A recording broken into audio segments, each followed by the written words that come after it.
저희가 새벽 시간에 도착을 했는데 그때 약간 정신이 번쩍 드는 게 그 밝음. 인천공항이 그렇게 밝은 거예요. 사실은 북한에서는 너무 어두운 데서만 살아오다 보니까 그 밝음을 보는데 뭔가 내가 부자가 된 것 같은, 그리고 내가 부자 나라에 온 것 같은 느낌이 드는 거예요. 네, 안녕하세요. 구독자 여러분. 제가 한 달 만에 또다시 얼굴을 여러분들한테 또 보이게 됐는데요. 너무 좋은 것 같아요. 남한 정착 13년 차 탈북민 박주희라고 합니다. 감사합니다. 힘들었던 탈북 과정 이후 처음 인천공항에 오셨을 때의 기억은 무엇인가요? 탈북민들 중에는 그 좀 여러 가지 부류들이 있어요. 남한을 조금 어느 정도 알고 오시는 분들이 있고, 친척들을 통해서 또 이제 중국을 통해서 간접적으로 남한에 대해서 알고, 근데 저희 같은 사람들은 남한에 대해서 아예 아무런 정보도 모르고 한국에 들어오다 보니까 그 참 막 기쁨도 있었지만 조금 두려움도 있고 놀라움도 있고 신기함도 있고, 저는 좀 그랬던 것 같아요. 그래서 저는 일단은 인천공항에, 그러니까 뭐 비행기라는 걸 처음 타 보잖아요, 태어나서. 북한 사람들 중에서 비행기 탄 사람은 진짜 뭐 외교 일꾼이나 당 간부들도 외교 부분에서 일을 하고 외교관 참사나 해외 왔다 갔다 하지, 진짜 북한은 조선민주주의인민 국민은 해외 나갈 수 있는 자유가 없는 나라잖아요. 그리고 이제 국내 비행선이 있어요. 뭐 평양선, 삼지연선이 있는데, 비행기로 움직일 수 있는 사람들은 뭐 당대회가 갑자기 딱 모집이 되거나 보일군대가 모집이 됐을 때 기차가 연착이 되면 비행기를 띄울 때가 있는데, 그것도 역시 간부들이고 당의 국가적인 정치적인 행사를 위해서만 국내에서도 비행기가 뜨는 경우가 있거든요. 그러니까 일반 사람이 비행기를 타는 게 꿈도 못 꾸고, 그리고 북한에 그런 말 있잖아요. 시골에 사는 아이들은 기차 바퀴가 꼬무 바퀴인 줄 안다고. 근데 그게 진짜 거짓말 아니에요. 그렇게 생각을, 그러니까 기차를 못 본 아이들도 있거든요, 시골 같은 데는. 우리나라 같은 경우에는 뭐 굳이 뭐 기차를 안 타도 자동차로 다 움직일 수 있는데, 그 정도로 북한이 낙후하다 보니까 비행기는 꿈도 못 꿨는데, 저는 일단 비행기 안에 들어가 보고 너무 놀랐어요. 우리가 봤을 때는 비행기가 몸통이 좁고 이렇게 기다랗기만 해서 '저 안이 얼마나 좁을까.' 이렇게 생각했는데, 들어갔는데 너무 넓은 거예요. 그리고 너무 넓고, 그리고 이제 담요를 또 다 주더라고요, 담요를. 와, 그래 가지고 '야, 이게 비행기서 이렇게 여러 가지를 주고 또 뭐 식사도 나오고.' 뭐 식사는 솔직히 그때 정말 오면서도 좀 많은 일들이 있었는데, 탈북민들하고 남한 국민들하고 이렇게 막 섞어서 앉았어요. 그러니까 우리 앞줄에도 남한 분들이 앉았는데, 비행기 그 여자 승무원들, 제가 이렇게 스튜어디스라고 하는데 영어 발음이 좀 힘들어서, 여자 승무원들이 이제 가면서 이제 "음료 뭘 드실 거예요? 뭘 드실 거예요?" 하는데, 처음에는 있잖아요, 선뜻 달란 말을 못 했어요. 왜? 돈을 내라 할까 봐. 왜냐면 그게 그 안에 서비스에 다 들어간다는 걸 거기도 먹어 본 놈이 알잖아요. 우리가 처음 타는데 어떻게 알아요? 그래 가지고 오렌지 주스를 먹고 싶은데, 저걸 먹었다가 내릴 때 돈 내라면 '난 어떡하지? 돈이 없는데?' 이런 생각이 있어서 제가 못 먹었던 그런 기억도 나고, 그리고 제일 또 웃겼던 게, 비행기 안에서 타니까 설문조사 용지 같은 거 주는 거예요.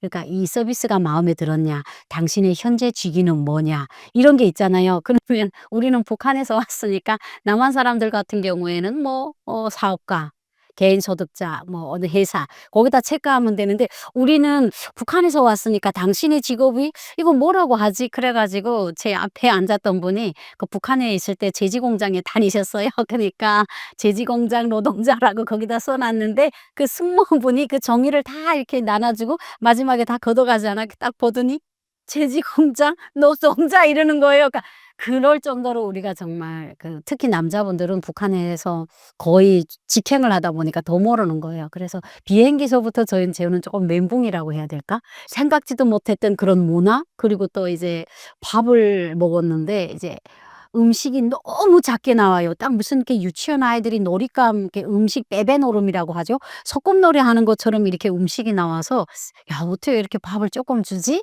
그리고 이제 밥을 먹고 이제 남한 사람들이 커피를 마시는 걸 보고, 사실 북한에서 커피란 말은 들어봤지만 그렇게 쓰고온 줄은 몰랐어요. 그리고 이제 북한에서 있을 때 제가 기억한 노래인데, 장윤정 노래에 아침에 커피를 마시는 것처럼 즐겁고 이런 노래가 있어서 북한에 있을 때 그랬어요. '야 커피를 마시면 그렇게 기분이 상쾌한가? 그럼 이제 내가 남조선에 가면 커피만 데다 마셔야겠다.' 이랬는데 비행기에서 커피를 주는 거예요. 그랬는데 앞에 분이 커피를 주는데 '아 내 암만 돈이 없어도 커피는 마셔야 되겠다.' 그래 가지고 "커피 한 잔 주세요." 해 가지고 준 거예요. 그래서 딱 마셨는데 야 그냥 색깔처럼 너무 쓰거웠어요. 근데 정말 괴로웠어요, 그 쓴물을 넘기기가. 근데 사실 그때도 설탕을 달라 하면 주는데 그걸 몰랐으니까 그래서 저는 사실 비행기에서는 밥이 작아서 쪼끔 배고팠고 그리고 그 커피가 너무 쓰거워 가지고 좀 많이 좀 당황했던 그다음에 딱 비행기에서 내리는데 저는 사실 비행기가 비행장 중가운데서 내리는 줄 알았어요. 그래서 기단한 사다리가 내려오면 우리가 막 내려가면 막 그 남한 사람들이 꽃다발을 들고 그 연도에 와서 막 환영 저는 왜냐하면 북한에서 옛날에 제가 어릴 때 기억에 남한에서 북한으로 의거한 사람들이 있어요, 옛날에. 그 사람들을 환영할 때 막 그 비행기에서 내리면 꽃다발을 평양 시민들이 안겨주고 이런 걸 봤거든요. 근데 우리가 지금 반대되는 입장이잖아요.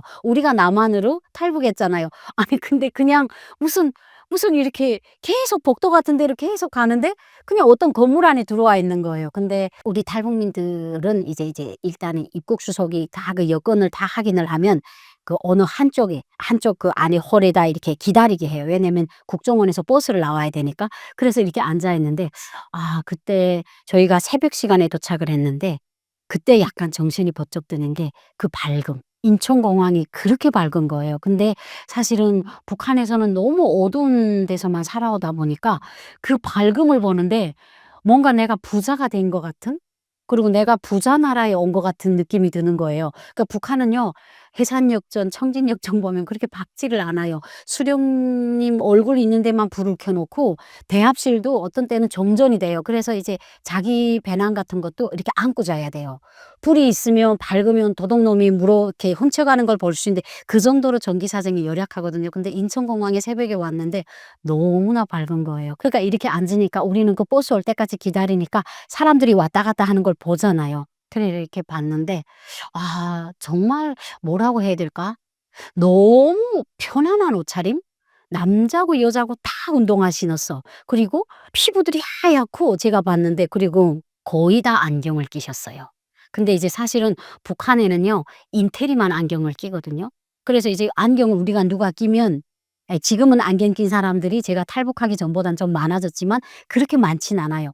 누가 안경을 딱 끼면 "야 니 박사 같다 야." 이렇게 얘기를 하거든요. 그러니까 대학 교수나 선생님이 낄 수 있는 게 안경이라고 생각하는데 와 이건 젊은 아이들부터 여자들 다 안경 끼고 그리고 옷차림도 아 너무 빨갛고 노랗고가 없었어요. 왜냐면 우리가 중국을 경유해 오다 보니까 중국이라는 도시를 지나가면서도 경험을 하거든요. 근데 중국에 가면 옷들도 빨갛고 파랗고 노랗고 입어요. 근데 한국에 왔는데 그냥 흰 거, 까만 거, 그레이, 아이보리, 흑색들만 입고 있는 거예요. 근데 그런 것들이 딱 봤을 때 저는 자극적이지 않았어요. 뭔가 평온? 뭔가 튀지 않은 색깔? 그리고 사람들이 이렇게 막 걸어가는데 다급함이 없더라고요. 이렇게 막 전화를 하면서도 이 트렁크를 달달 밀고 가면서도 머리를 끄덕이면서 누구 하나도 뛰지도 않고 그렇다 해서 빨리 뛰라고 누가 뒤에서 재촉하는 사람도 없고 그러니까 우리는 어떤 데 가서 어떤 장소를 가게 되면 단체로 움직이면 "자 빨리 줄을 맞춰시오. 빨리빨리 가시오."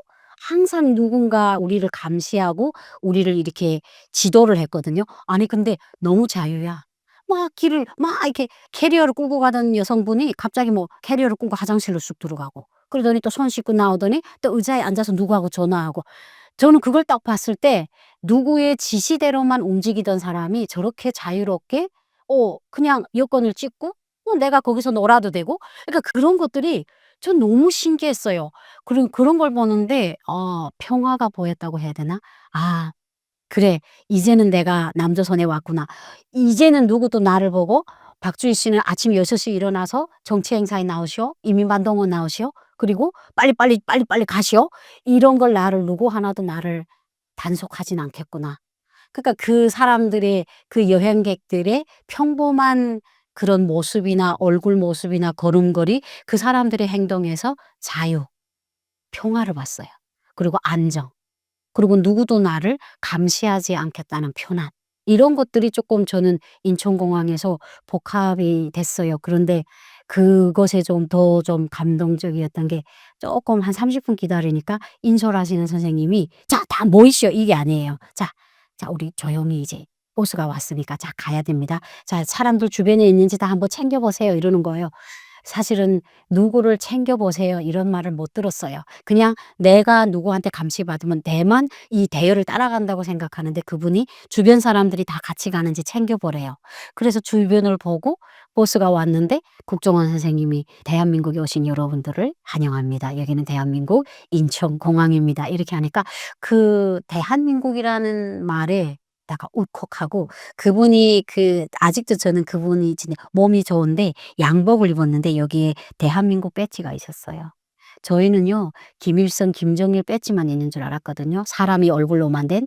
그런데 그분이 대한민국 배지를 여기다 달고 나온 거예요. 근데 저는 거기서 되게 그렇게 느꼈어요. '아 이 남조선이라는 나라는 일개인보다는 나라에 대한 그게 더 부각이 되는 것이구나.' 물론 북한에도 공화국기가 있어요. 근데 사실 공화국기를 누가 달아요? 다 그냥 김일성, 김정일 초성화만 달고 다녔거든요. 근데 그 태국기가 달린 그 배지를 딱 그 사람이 여기다 딱 가슴에 달고 나왔는데 그곳에서 되게 '아 진짜 제대로 된 나라에 왔구나.' 전 좀 그런 게 개인 숭배가 아니잖아요. 예 물론 뭐 대통령을 숭배를 뭐 하든 안 하든 건 개인의 자유지만 북한처럼 이렇게 강제적이지 않아서 참 좋고 그 사람의 옷차림 태극기 배지 앞에서도 되게 마음이 뭉클해졌던 좀 그런 순간이었던 것 같아요. 국정원에서 조사받으실 때 어떤 느낌이었나요? 일단은 새벽에 인천공항 다리를 건너가는데 그 인천공항에서 내리면 그 다리가 엄청 긴 다리가 있어요. 이게 무슨 바다 꼭대기 다리가 있는데 무슨 길이나 이렇게 절선 같은 것들도 이렇게 있고 야 근데 그걸 보는데 그 바닥을 저희가 이제 버스인데 이렇게 가림막이 있어요. 그런데 이제 그걸 이제 가만히 그걸 열고 봐도 누가 욕하지 않는데 우리는 북한에서 하지 말라는 경고가 너무 많으니까 '이걸 열어 봐도 될까?' 이런 생각을 먼저 하는 거예요. 아니 버스 가림막이라는 건 햇빛을 방지하기 위해서 있는데 북한의 그 독재 제도에서 살던 우리들은 그게 어떻게 보면 북한에서 만들어 놓은 보지 말라는 어떤 그런 신호 같았어요. 그래 가지고 이렇게 가만히 헤치고 보는데 도로에 사람이 한 명도 없어요. 아니 북한에는 새벽 이 시간이면 인민반동원 나와서 사람들이 거리에 자갈자갈한데 사람이 한 명도 없고 도로가 너무 깨끗하고 저는 제가 눈여겨봤던 거는 그거였던 것 같아요. 다른 탈북민들은 산을 봤는데 나무가 많아서 너무 좋았더라. 근데 저는 딱 봤을 때 아파트를 봤어요. 아파트를 봤는데 굴뚝이 없더라고요. 요렇게 쪼끔 낮은 아파트들이 있는데 굴뚝이 없는데 물론 지금 평양시 아파트들은 굴뚝이 없어요. 근데 지방 아파트들은 거의 다 굴뚝이 있거든요. 그래서 굴뚝이 없고 그리고 바닥을 봤는데 진짜 나무 잎사귀 하나도 떨어지지 않았어요. 너무 깨끗하고 누구 와서 마당을 쓰는 사람도 없는데 너무 깨끗한 거예요. '아 정말 이 나라는 깨끗하다.' 이렇게 생각을 하면서 갈았던 곳이 국정원이 아니고 그 접십자병원에 가요. 저희 탈북민들은 한국에 도착하면 공항에서 병원을 거쳐서 이 신체 검사, 몸 건강 상태 왜냐면 우리가 북한에서 병을 갖고 올 수도 있잖아요. 그런 것들을 사전에 발견을 해서 치료를 할 목적으로 그래서 접십자 병원에 갔는데 병원에 가서도 멘붕이었어요. 그러니까 일단은 호칭. 병원에 갔는데 제가 만약에 박주희잖아요. 그러면 그 선생님이 "박주희 선생님 이쪽으로 오세요." 그러니까 일단은 그 호칭에서 북한에서는 이제 "박주희 환자 이쪽에 이렇게 환자라는 말을 붙이고 그리고 또 뭐 이름도 안 불러 그냥 뭐 "박주희." 뭐 이렇게 불렀었는데 선생님이라고 하니까 그게 좀 되게 좋더라고요 기분이. 그러니까 이제 뭐 지금은 저는 이제 저보다 이상이면 모르는 사람도 저는 선생님이라고 하거든요. 근데 북한에서는요 선생님은 꼭 교육자, 교사들을 선생님이라 하지 당일꾼도 선생님이란 말을 안 해요. 그러니까 딱 이렇게 제정된 이름인데 우리 모두를 선생님이라고 불러주니까 너무 좀 기분이 좋았고 그리고 좀 의료 방법이나 이런 것들에 대해서 좀 놀랐던 게 피 검사를 할 때 피를 너무 많이 뽑는 거예요.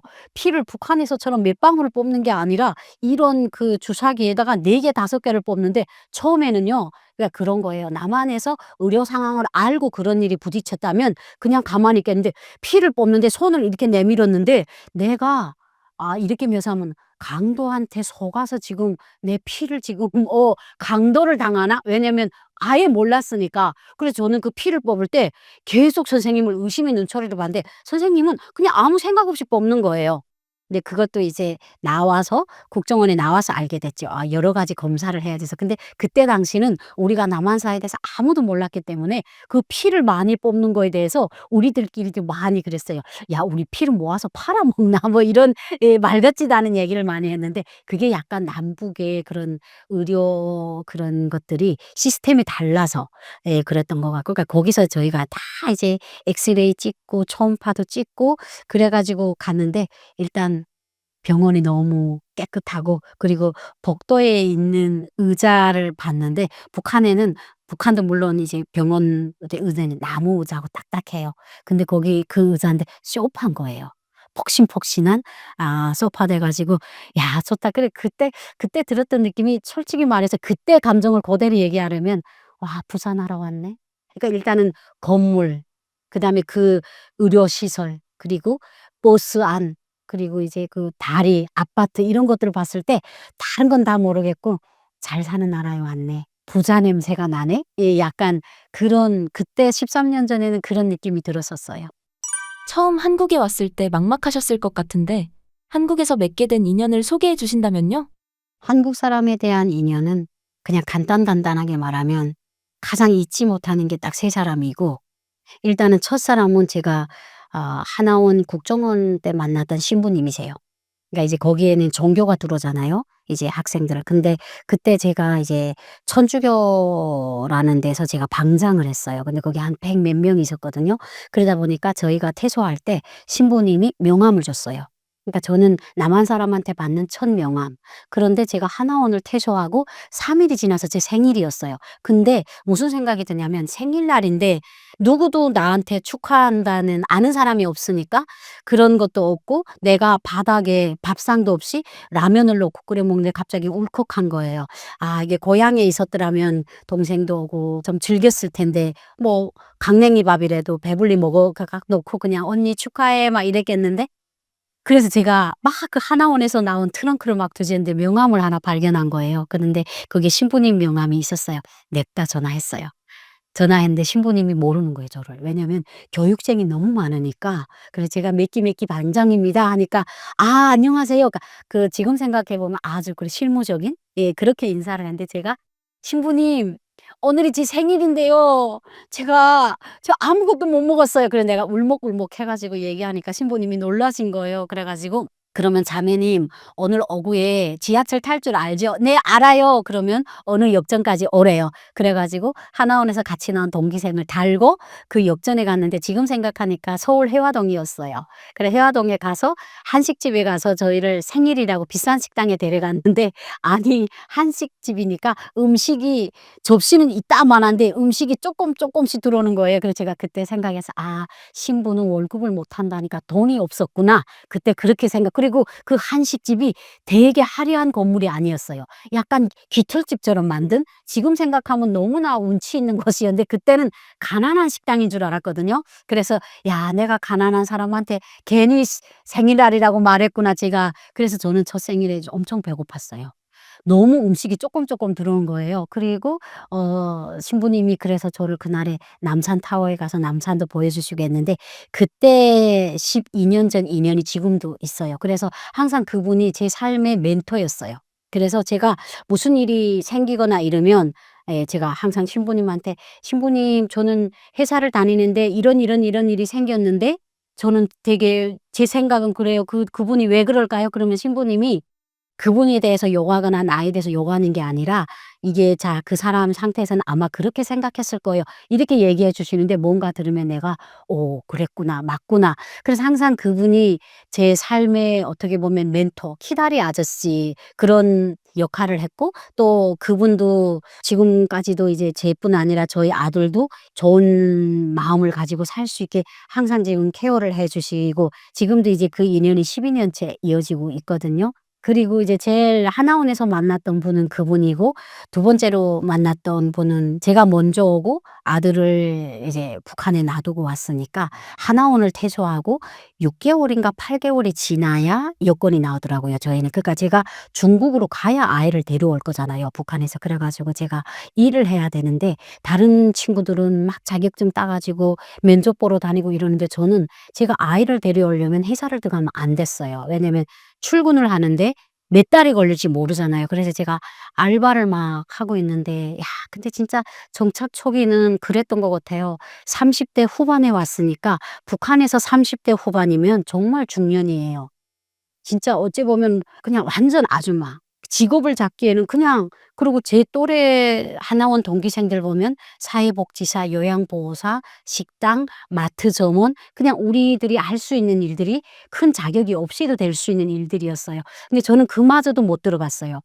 아이를 데려와야 되니까. 그래서 그냥 아르바이트를 했는데, 그 아르바이트도 쉽지 않았어요. 이제 그 피자집에 갔는데 피자를 만들어 본 경험이 있냐고 해서 없다고 하니까 안 된대요.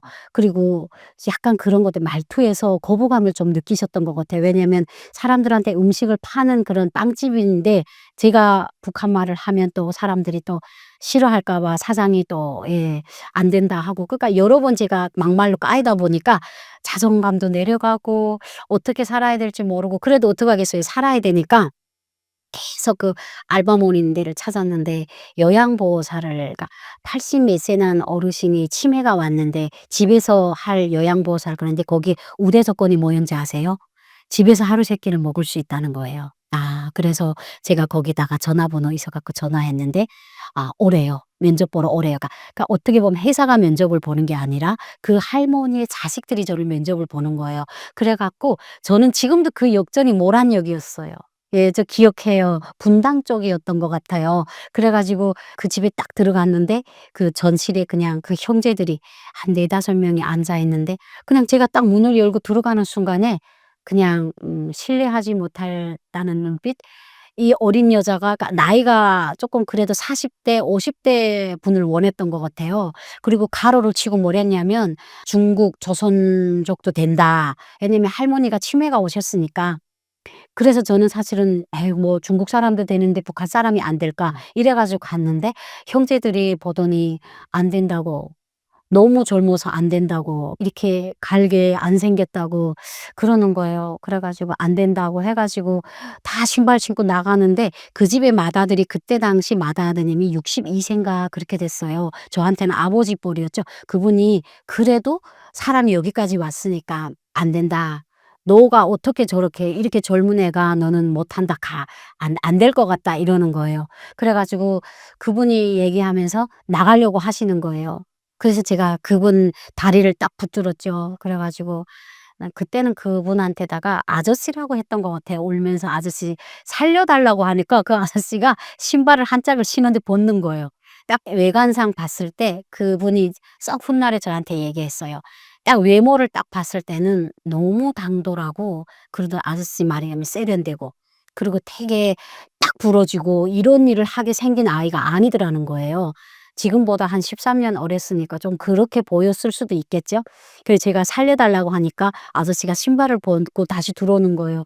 그게, 저는 그때 긴 얘기를 안 했던 것 같아요. 그냥 울면서 "나는 탈북자고 한국에 온 지 이제 한 달밖에 안 됐고, 아들은 북한의 남의 집에 있고, 나는 돈이 필요하고, 그런데 직장에서는 내가 북한 사람이라고 알바도 안 쓴다. 그 나는 어떻게 해야 되냐? 나는 어떻게 살아야 되냐?" 이러면서 약간 절규를 했던 것 같아요. 그래서 아저씨가 이렇게 한참 보더니 "너 이름이 뭐냐?" 그래서 "이름이 뭐 박주희다." 하니까 "그러면 내가 같은 동포로서 네가 아들을 데려올 수 있게 내가 경제적으로 너를 도와주마. 근데 이 일은 못한다." 그래서 저는 그때 그 순간에 그랬어요. 저는 공짜 돈 싫다고. 다 당신들도 다 힘들게 돈을 벌었는데 나는 공짜 돈은 싫은데 내가 일할 수 있는 기회만 달라. 그리고 나 동생이 집에 셋이어서 나 진짜 동생들 애기 기저귀도 잘 보고 동생 셋을 다 내가 업혀서 키웠다. 저 동생이 3 명이거든요. 그러니까 그분이 이렇게 한참 보시더니 따라 들어오라는 거예요. 그런데 그 집이 참 컸어요. 방이 4 개인가 되고 되게 잘 사는 집이었던 것 같아요, 지금 생각해 보면.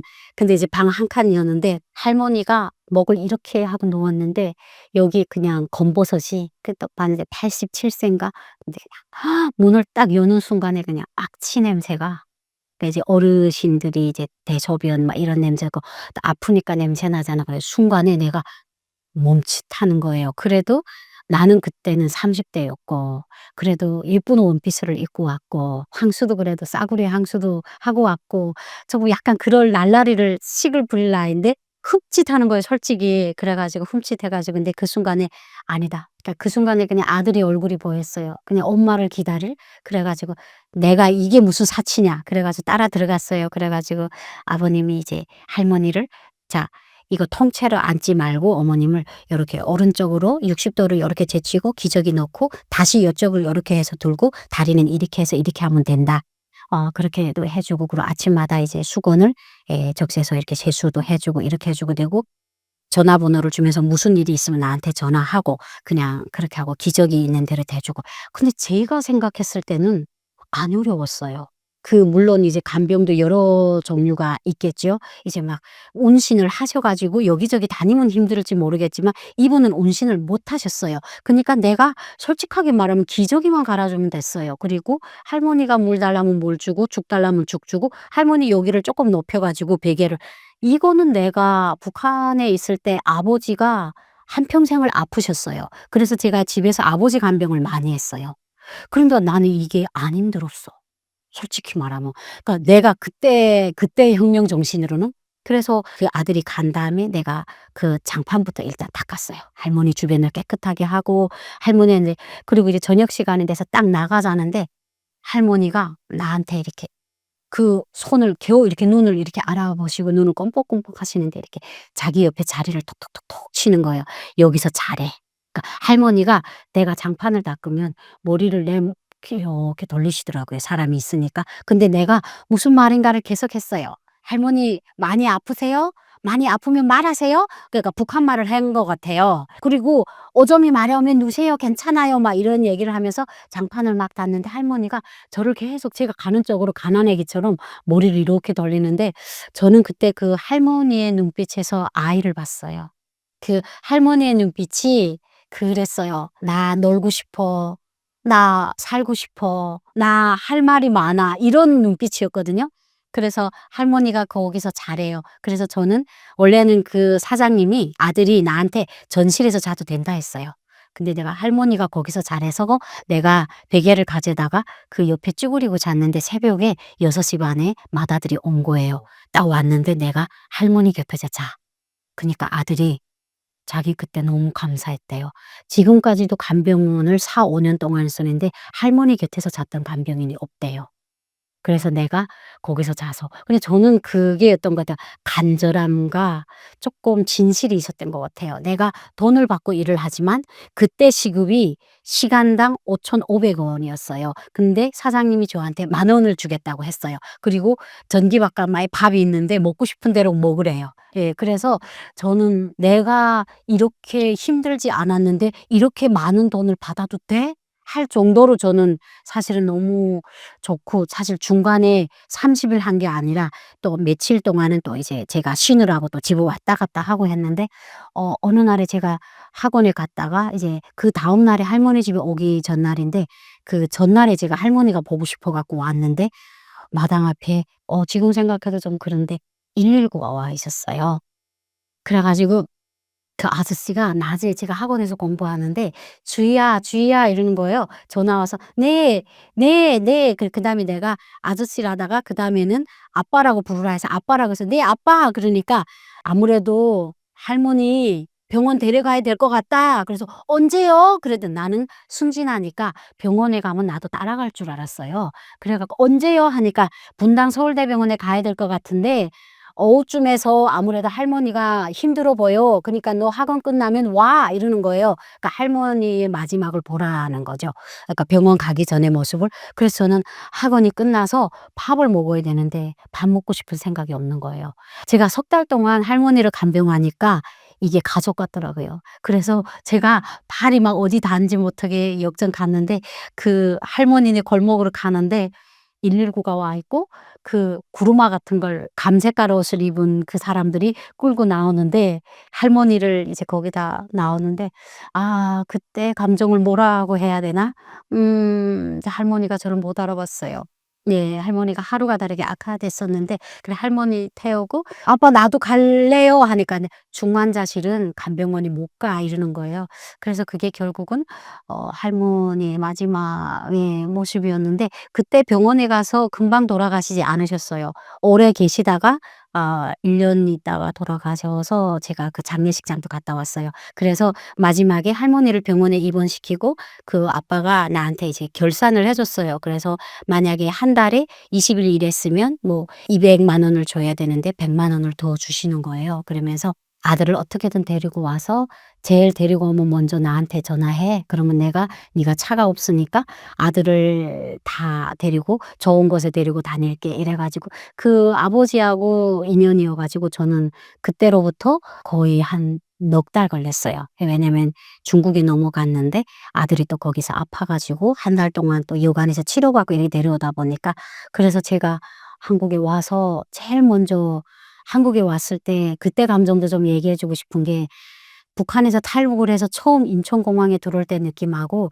제가 다음 해에 아들을 구출해 가지고 아들은 삼국으로 오다 보니까 태국으로 가고 저는 인천공항으로 다이렉트로 들었잖아요. 근데 제가 그 비행기 내려 가지고 이제 이렇게 사람들이 나오는 개찰구 문이 열리잖아요. 근데 막 그 어떤 분들이 가족들이 거기 마중 나와 있으면서 "야 언니!" 하며 막 이러는데 저는요 이제 가방을 이렇게 메고 완전 꽃제비죠. 넉 달 동안 중국에 가서 양치도 안 하고 저는 엄청 죽을 만큼 고생했는데 누구도 마중 나온 사람이 없고 "야 너 진짜" 제가 중국에서 아들 데려올 때 정말 위험한 고비를 많이 넘겼거든요.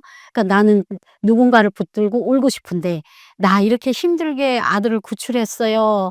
그러니까 나를 쪼끔 누가 위로해 줬으면 좋겠는데 인천공항에 딱 이 개찰구문이 열리는데 저는 그냥 혼자인 거예요. 그래서 제가 그때 기차를 탔는데 1 호선을 탔는데 제가 독산역에서 내려야 되는데 제가 인천행을 탄 것 같아요. 1 호선이 2 개잖아요. 눈을 떴는데 인천공항으로 다시 온 거 제가 이렇게 돌아 가지고 거기서 자 버린 거예요 제가. 그러니까 그런 일화가 있는데 그때 좀 많이 그래서 제가 오자마자 아버지한테 전화를 했죠. 네. "아빠." 하니까 아빠가 "데려왔구나." 막 이러면 그래서 "이제 온다." 그래 가지고 진짜 아빠가 우리 아들이 하나원에서 나와서 다음 날에 한 톤급 화물차를 끌고 왔었어요. 거기에 이제 사탕, 과자, 과일 아이가 좋아하는 걸 이렇게 가지고 "야 가자, 가자." 그래서 저하고 저 아들 근데 그 한 톤급 화물차에는 사람이 3 명이 앞에 탈 수 있더라고요. 그래 가지고 타고 아빠가 너무 행복하는 거예요. "일석아 어디 갈래?" 막 이러면서 그러니까 "바다 보고 싶습니다." "그래. 강원도 못 가? 멀어서 인천 가자." 해서 지금 생각해 보면 대부도를 데려가신 것 같아요. 그래 가지고 우리 아들이 그 할아버지한테 "할아버지 바닷물이 왜 이렇게 파랗지 않아요?" 막 이랬던 기억이 나는데 그래서 그때 엄청 많이 그때 할아버지를 아빠를 붙들고 많이 울었던 것 같아요. 그랬더니 아빠가 그때 나한테 항상 말해 주던 얘기가 나한테 그랬어요. "너는 최고의 엄마다. 한국에도 보면 다 그렇진 않지만 이혼도 하고 자식을 거두지 않겠다." 이렇게 했는데 그 먼 데 있는 자식을 이렇게 목숨 걸고 데려오고 참 "너는 최고의 엄마다." 그리고 아버님이 그랬어요. "그 돈이 일전이 정말 귀한 아이인데 내가 너를 도와주겠다고 했는데 공짜 돈이 싫다고 했을 때 '아 얘는 제대로 된 애구나.' 이런 생각을 했었다고. 왜냐면 그분이 사업을 하시는 분이기 때문에 사람들을 너무 많이 대상했대요. 그래서 이 사람이 웃음소리를 듣고도 이 사람의 생각을 읽을 수 있는 사람이래요. 근데 그런 사람이 진짜 도와주고 싶었대요. 몇백만 원을 도와주자 했대요. 내가 그냥 북한 동포들을 위해서. 근데 공짜 돈은 싫다고 할 때 '아 얘는 뭘 해도 제대로 되겠구나. 기본이 된 아이구나.' 이런 생각을 했었다고 그러는 거예요.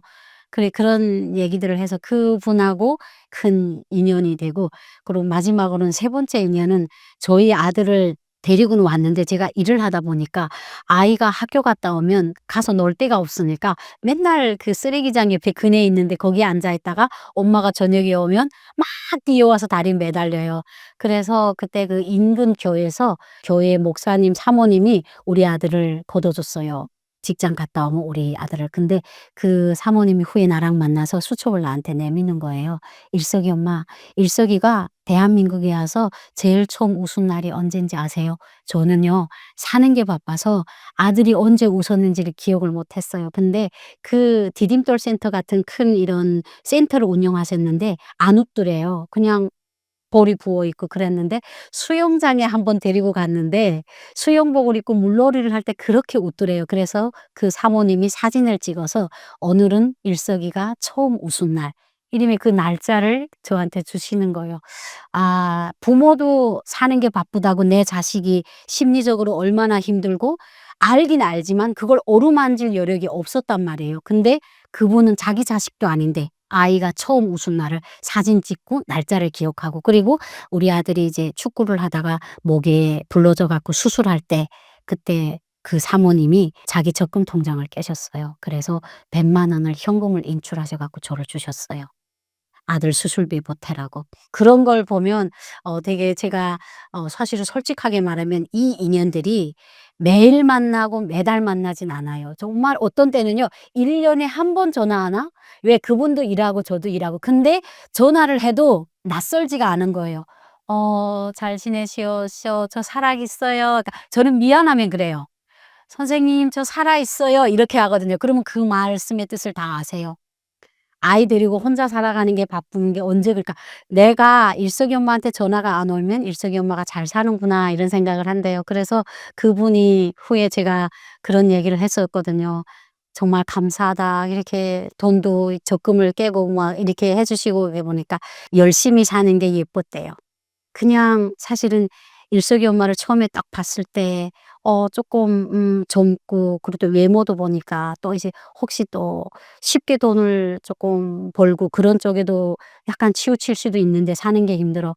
그냥 오직 그냥 너무 열심히 너무 제대로 살아서 자기가 도움을 줄 수 있는 게 그냥 열심히 사는 사람한테 도움을 주는 게 자기도 힐링 받는 거라고 그런 얘기를 하셔서 아마 제가 이 방송을 지금 녹화하는 기준에 아마 한 달 전인가 통화를 했을 거예요. 근데 진짜 1년 만에. 예, 그래서 "선생님 저 살아 있어요." 그랬더니 보니까 "아 잘 살아 있냐."고 "한 번 얼굴 보자." 그러니까 제가 배은만덕한 것 같아요. 그러니까 이게 연락을 제가 해야 되는데 이제 그런 걸 쪼끔 생각을 잘 못 하더라고요. 그래서 참 미안하고 좀 그래요.